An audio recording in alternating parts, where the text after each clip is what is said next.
Good morning.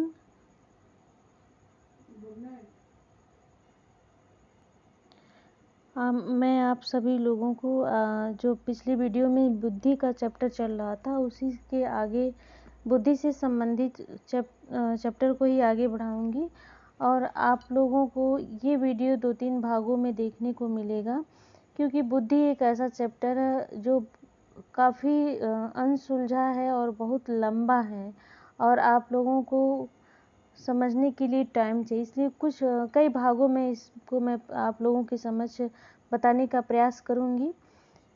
चलिए समझते हैं कि जो बुद्धि है, हम पिछली वीडियो में क्या समझे कि बुद्धि जो है, बुद्धि की कोई पर्टिकुलर एक परिभाषा नहीं थी। बुद्धि कोई एक ऐसी चीज़ नहीं थी जिसको हम कह सकते हैं कि यही बुद्धि है। कुछ मनोवैज्ञानिक ये मानते हैं कि बुद्धि समायोजन की एक क्षमता है और कुछ मनोवैज्ञानिक ये मानते हैं कि बुद्धि जो है वो अमूर्त चिंतन की क्षमता है, या फिर जो हम कार्य करने की हमारी जो योग्यता है वही बुद्धि है। ये हमने समझ लिया था। अब जो बुद्धि कहाँ से हमें मिलती है, इसके भी जो मत हैं उसको हम समझेंगे। तो बुद्धि को 2 तत्व निर्धारित करते हैं, वातावरण एवं वंशानुक्रम। इन दोनों तत्वों का हमारी बुद्धि पर क्या प्रभाव पड़ता है, इसको जानने के लिए विभिन्न मनोवैज्ञानिक भिन्न भिन्न रूपों में इसका अध्ययन किए हैं। आनुवंशिकताओं के द्वारा जो प्रस्तुत प्रमाण है, यानी कि आनुवंशिकता का बुद्धि पे क्या प्रभाव पड़ता है, इस संदर्भ में जो रिसर्च था बाउचर्ड तथा मैक्यूब का था, जिन्होंने 1981 में रिसर्च किया था कि बुद्धि का इन्होंने अपने अध्ययन में पाया कि जिन व्यक्तियों में जितना नज़दीकी रक्त संबंध होता है उतनी ही समान बुद्धि लब्धि होती है। यानी सीधा सीधा ये कहना चाह रहे हैं कि जो बुद्धिमान व्यक्ति होते हैं, कहीं न कहीं उनके परिवारजन जो होते हैं वो बुद्धिमान होते हैं। इसी तरह टिस्टेल और आवेन ये भी आनुवंशिकता के पक्षधर थे और इनका भी मानना था कि जो सहोदर भाई बहन होते हैं उसमें उनके बुद्धि में सहसंबंध होता है, यानी कि एक भाई अगर बहुत अधिक बुद्धिमान है तो दूसरा भाई भी बुद्धिमान होगा ही होगा। इनके अध्ययन के द्वारा ये माना गया था, ये अपने अध्ययन के द्वारा ये सिद्ध किए थे। उसी तरह जैक्स एवं मुसिंगर जो थे ये 1972 में अपना अध्ययन किए थे और इनका भी मानना था कि जो बच्चे होते हैं उनकी जैविक माता पिता और जो उनकी बुद्धि लब्धि होती है उनका अधिक सहसंबंध होता है। और जैसे कि वो उनका ये मानना होता है कि जैसे हम किसी बच्चे को गोद लेते हैं तो ये निर्धारित नहीं होता है कि उसकी बुद्धि लब्धि कैसी होगी, इसलिए ये कहना चाहते हैं कि अगर यानी कि उनकी जैविक गुणों के कारण ही जो बालक होते हैं उनकी बुद्धि का निर्धारण होता है। बाउचर तथा उनके साथी ये भी आनुवंशिकता के पक्षधर थे और इन्होंने भी अपना शोध आनुवंशिकता के संदर्भ में किए थे। ये अपने साथियों के साथ कुछ जुड़वा बच्चों पर अध्ययन किए और उनका मानना था कि कुछ समय बाद अलग अलग उनको जो बच्चे थे उनको अलग अलग घरों में रखा और कुछ वर्षों बाद जो बुद्धि परीक्षण में पाया कि जुड़वा बच्चों को बुद्धि लब्धि में उच्च सहसंबंध था। यानी कि ये भी मानते हैं कि एक साथ पैदा हुए बच्चे यानी कि एक साथ थे तो उनको 2 अलग अलग परिस्थिति में रखा गया, फिर भी उनकी जो बुद्धि लब्धि थी उनमें जो सहसंबंध था वो सहसंबंध उच्च था, यानी कि उनकी जो विशेषताएं थी एक दूसरे से मिलती जुलती थी।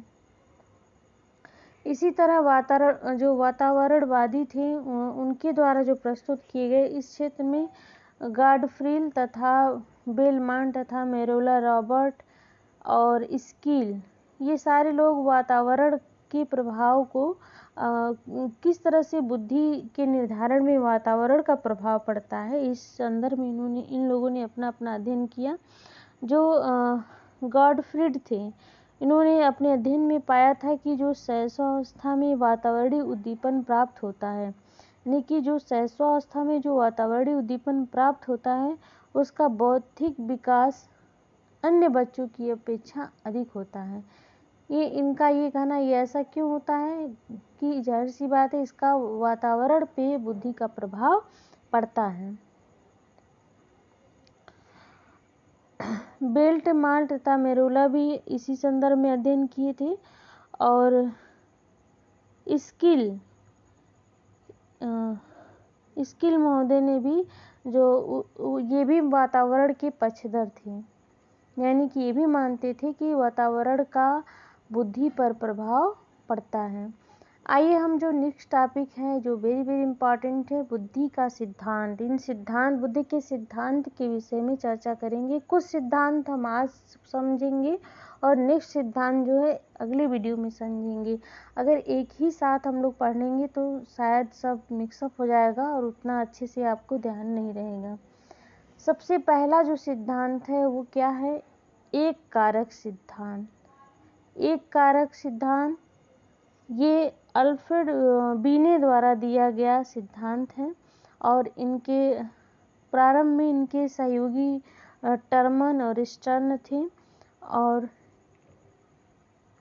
ये सिद्धांत ये मानता है कि यदि किसी व्यक्ति की बुद्धि तीव्र है तो किसी भी कार्य को दक्षता के साथ कर सकता है। इनका ये मानना है कि अगर किसी भी व्यक्ति की बुद्धि तीव्र है तो किसी भी कार्य को करने में वो दक्ष होगा और बुद्धि एक अविभाज्य इकाई है। यानी कि इनका ये मानना था कि कोई व्यक्ति अच्छा पढ़ सकता है तो अच्छा लिख भी सकता है। अक्सर देखने को मिलता भी है। फिलहाल ये बीने कह रहे हैं कि एक कारक सिद्धांत में कि यदि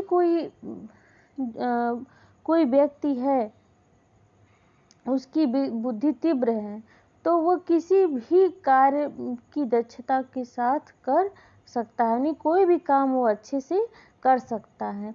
और उनका ये मानना था कि ये जो बुद्धि है क्या है, ये होल है और एक इकाई के रूप में है। इसको ये बटा नहीं है कि ये 1 है या 2 है या 5 है, ऐसा कहीं बटा हुआ नहीं है। ये होल है, ये होल है। इसके बाद आता है द्विकारक सिद्धांत। द्विकारक सिद्धांत जो इसके प्रतिपादक चार्ल्स स्पीयरमैन थे। मैं यहाँ कुछ लिखी नहीं हूँ, आप लोग ध्यान से सुनेंगे तो क्लियर हो जाएगा। द्विकारक सिद्धांत के प्रतिपादक चार्ल्स स्पीयरमैन थे और इनका मानना था कि बुद्धि 2 प्रकार की होती है। पहला कौन सी बुद्धि होती है? सामान्य बुद्धि होती है, जिसे क्या कहते हैं? जर्नल कहते हैं, जी से स्पष्ट करते हैं। दूसरा क्या होता है? विशिष्ट बुद्धि होती है, स्पेशल बुद्धि होती है, जिसको यस से दर्शाते हैं। तो द्विकारक सिद्धांत में सबसे बड़ी बात जो याद करने योग्य है, पहली बात ये कि जो द्विकारक सिद्धांत है उसके प्रतिपादक स्पीयरमैन थे और इन्होंने दो फैक्टर की बात कही थी। जो पहला क्या है? जी कारक और यस कारक। जी मतलब जर्नल, यस मतलब स्पेशल, यानी कि सामान्य बुद्धि होती है और स्पेशल बुद्धि होती है। तो इनका ये मानना था कि ये जो सामान्य बुद्धि है वो सभी व्यक्तियों में पाई जाती है। दैनिक दिनचर्या के लिए जीने के लिए जो सामान्य बुद्धि होती है वो बहुत ही महत्वपूर्ण होती है और ये बुद्धि जो होती है सभी के पास होती है। तो और यह जन्मजात होती है और ये जो होती है ये कारक सदैव समान होती है। ये सामान्य कारक प्रत्येक व्यक्ति में भिन्न भिन्न हो सकती है, जो जी कारक होती है। अब दूसरा क्या है? यस कारक, यस फैक्टर भी कहते हैं या यस तत्व भी कहते हैं। स्पीयरमैन का मानना था कि जो यस फैक्टर होता है ये क्रिया विशिष्ट होता है, यानी कि कोई व्यक्ति जो होता है S1, यहाँ पे एक चित्र बनाए हुए हैं, S1 S2 S3 S4, इसका आशय क्या है कि ये जो जीव बुद्धि है ये क्या है, ये सभी व्यक्तियों में पाई जाती है। और S1 S2 S3 S4, इसका मतलब क्या है, ये बुद्धि के मतलब प्रकार है। अभी आपको समझ में आ जाएगा। जैसे कि मान लीजिए कोई व्यक्ति गणित में बहुत तेज होता है, और कोई व्यक्ति विज्ञान में बहुत तेज होता है, कोई गायन में बहुत तेज होता है, और कोई व्यक्ति, किसी व्यक्ति की रुचि कला के क्षेत्र में होती है। लेकिन उनका ये मानना था कि सभी व्यक्ति के पास सामान्य बुद्धि और विशिष्ट बुद्धि, दोनों बुद्धि क्या हो, सभी व्यक्तियों के पास है। लेकिन सामान्य बुद्धि के साथ साथ जो विशिष्ट बुद्धि है वो हर एक व्यक्ति में अलग अलग तरीके से होती है। ये जो अलग अलग तरीका है या अलग अलग विशिष्ट प्रकार का होता है वही S1 है। यानी किसी में कोई व्यक्ति मैथ में रुचि रखता है, कोई विज्ञान में, कोई कला में, कोई अन्य अदर क्षेत्र में। जो अदर क्षेत्र है वो यही क्या है, S1 S2 S3 जो हम बताएं, यही क्या है, विशिष्ट बुद्धि है। जी मतलब यही कि सामान्य बुद्धि, और S मतलब विशिष्ट बुद्धि। बाद में चल के जो स्पीयरमैन थे उन्होंने त्रिकारक सिद्धांत भी प्रस्तुत किए थे। और ये सिद्धांत जो था वो क्या था, ये सिद्धांत काफ़ी विवादास्पद रहा, और इसीलिए इस सिद्धांत का नाम नहीं लिया जाता है। इस त्रिकारक सिद्धांत जो होता है वो आप जानकारी के लिए जान लीजिए, इसका भी प्रतिपादन स्पीयरमैन ही किए थे। लेकिन ये इस पे विवाद काफ़ी रहा, इसलिए ये काफ़ी महत्वपूर्ण नहीं है। ये 3 कारक कौन कौन से बताए थे, सामान्य बुद्धि, विशिष्ट बुद्धि, भाषा या स्थानात्मक ज्ञान बुद्धि। अगला जो सिद्धांत है वो है बहुकारक सिद्धांत। आई होप कि आप लोगों को एक कारक सिद्धांत, द्विकारक सिद्धांत समझ में आ गया होगा। एक बार और रिवीजन कर देते हैं। एक कारक सिद्धांत अल्फ्रेड बिनेट के द्वारा दिया गया था, और इनका ये मानना था कि यदि किसी व्यक्ति की बुद्धि तीव्र है तो किसी भी कार्य को वो दक्षता के साथ कर सकता है।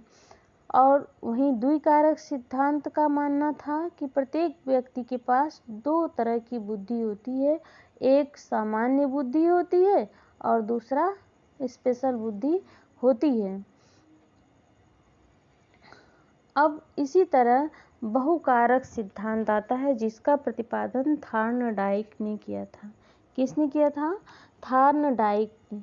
इनके अनुसार बुद्धि कई प्रकार की शक्तियों का समूह है। इनका मानना था बुद्धि जो है वो क्या है, कई प्रकार की शक्तियों का समूह है। अब ये बुद्धि को क्या मानने लगे कि कई प्रकार की शक्तियों का समूह है, और विभिन्न प्रकार की शक्तियों में किसी भी प्रकार की समानता आवश्यक नहीं है। कह रहे हैं कि बहुत सारी शक्तियों का समूह है, लेकिन कोई जरूरी नहीं है कि जो समूह है एक दूसरे से समान हो।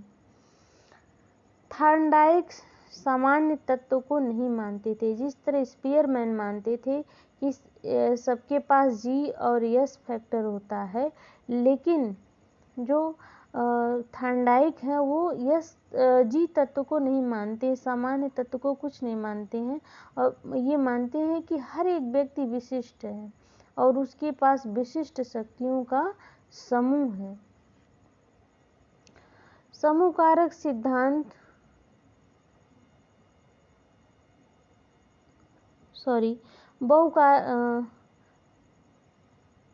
बहुकारक सिद्धांत क्या। अब समूह कारक सिद्धांत जो है उसके प्रतिपादक थर्स्टन और कैली ने किया था। अगला जो सिद्धांत है वो क्या है, समूह कारक सिद्धांत। इस सिद्धांत का प्रतिपादन थर्स्टन और कैली ने किया था। थर्स्टन 9 मानसिक योग्यताओं का उल्लेख किए हैं, जिसमें से पहला क्या है, सामाजिक योग्यता, और दूसरा क्या है, वाचिक योग्यता, और तीसरा सांख्यिकी योग्यता।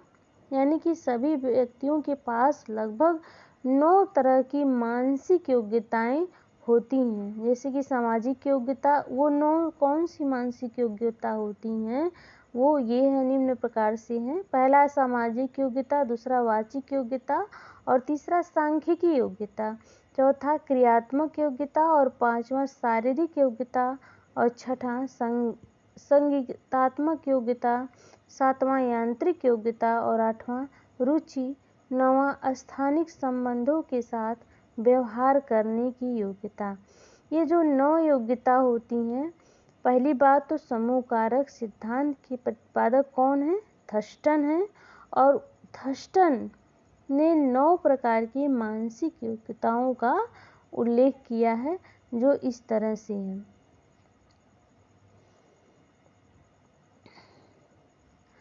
स्टूडेंट, आज की वीडियो में मैं समूह कारक सिद्धांत तक ही पढ़ाऊंगी।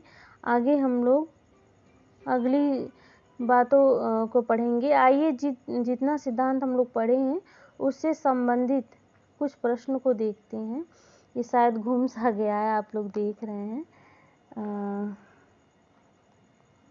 चलिए मैं इसको ऐसे ही दिखा दे रही हूँ आपको। बुद्धि के विकास को प्रभावित करने वाला तत्व नहीं है। बुद्धि के विकास को प्रभावित करने वाला तत्व नहीं है। क्या नहीं है? पहला वंशानुक्रम, दूसरा धार्मिक मान्यताएं और तीसरा व्यवसाय, चौथा है प्रजाति विभिन्नता। तो ये जो ऑप्शन आपके सामने क्या है? वंशानुक्रम। वंशानुक्रम ये तो है ही। वंशानुक्रम है ही और धार्मिक मान्यताएं नहीं हैं और व्यवसाय और प्रजाति विभिन्नता। तो हमारी बुद्धि को जो धार्मिक मान्यताएं होती हैं वही प्रभावित नहीं करती हैं। बाकी सभी चीज़ें क्या है, इस क्वेश्चन के अकॉर्डिंग हमारी बुद्धि को प्रभावित करती हैं। नेक्स्ट क्वेश्चन है, थोड़ा सा बड़ा कर देती हूँ। बुद्धि के एक तत्व सिद्धांत के प्रतिपादक कौन है? अभी मैं आप लोग को बताई हूँ कि बुद्धि के एक तत्व सिद्धांत के प्रतिपादक कौन है? अल्फ्रेड वीने। अल्फ्रेड वीने ने बुद्धि के एक कारक सिद्धांत का प्रतिपादन किया और बताया बुद्धि में मानसिक विकास क्या होता है, या मानसिक संप्रत्यय का प्रतिपादन भी सबसे पहले अल्फ्रेड वीने ने ही किया था। नेक्स्ट क्वेश्चन देखते हैं। बुद्धिमत्ता का सिद्धांत इनमें से किस प्रकार का नहीं है? यानी कि जितने भी जो बुद्धि के सिद्धांत दिए गए हैं, इन ऑप्शन में से कौन से नहीं है? पहला एक कारक सिद्धांत, दूसरा वेस्टलर सिद्धांत, तीसरा थर्स्टन सिद्धांत और चौथा प्रतिदर्श सिद्धांत। तो इसमें से एक कारक सिद्धांत तो है ही और थर्स्टन का भी सिद्धांत है और प्रतिदर्श का भी सिद्धांत है। यानी कि सही ऑप्शन क्या है? सही इस प्रश्न का आंसर है वेस्टलर सिद्धांत। वेस्टलर सिद्धांत, बी ऑप्शन सही है। एक प्रश्न और है, देख लेते हैं। बुद्धि मापन का स्वीकृत परीक्षण बनाने वाला प्रथम मनोवैज्ञानिक कौन है? तो अभी हम ऊपर एक क्वेश्चन बताएं आप लोगों को। इसका सही आंसर है अल्फ्रेड वीने। बुद्धि मापन का स्वीकृत परीक्षण बनाने वाला प्रथम मनोवैज्ञानिक कौन था? अल्फ्रेड वीने थे। ये सारे प्रश्न किसी न किसी प्रतियोगी परीक्षाओं में दिए गए हैं। मैं अपनी तरफ से कोशिश करती हूँ आप लोगों को अच्छा बता सकूँ, अच्छा कुछ करा सकूँ। अभी के वर्तमान समय में परीक्षाओं के लिए आपके लिए ये थियरी काफ़ी इम्पॉर्टेंट है। इसके साथ साथ जो फ्यूचर में इस थियरी से कैसे प्रश्न बनते हैं और कभी न कभी किसी न किसी परीक्षाएं में वो पूछे गए हैं, उन प्रश्नों को भी लेकर मैं आती हूँ। आशा करती हूँ आप लोग को अच्छा लगता होगा। अपना रिस्पांस कमेंट बॉक्स में दीजिए। Thank you so much.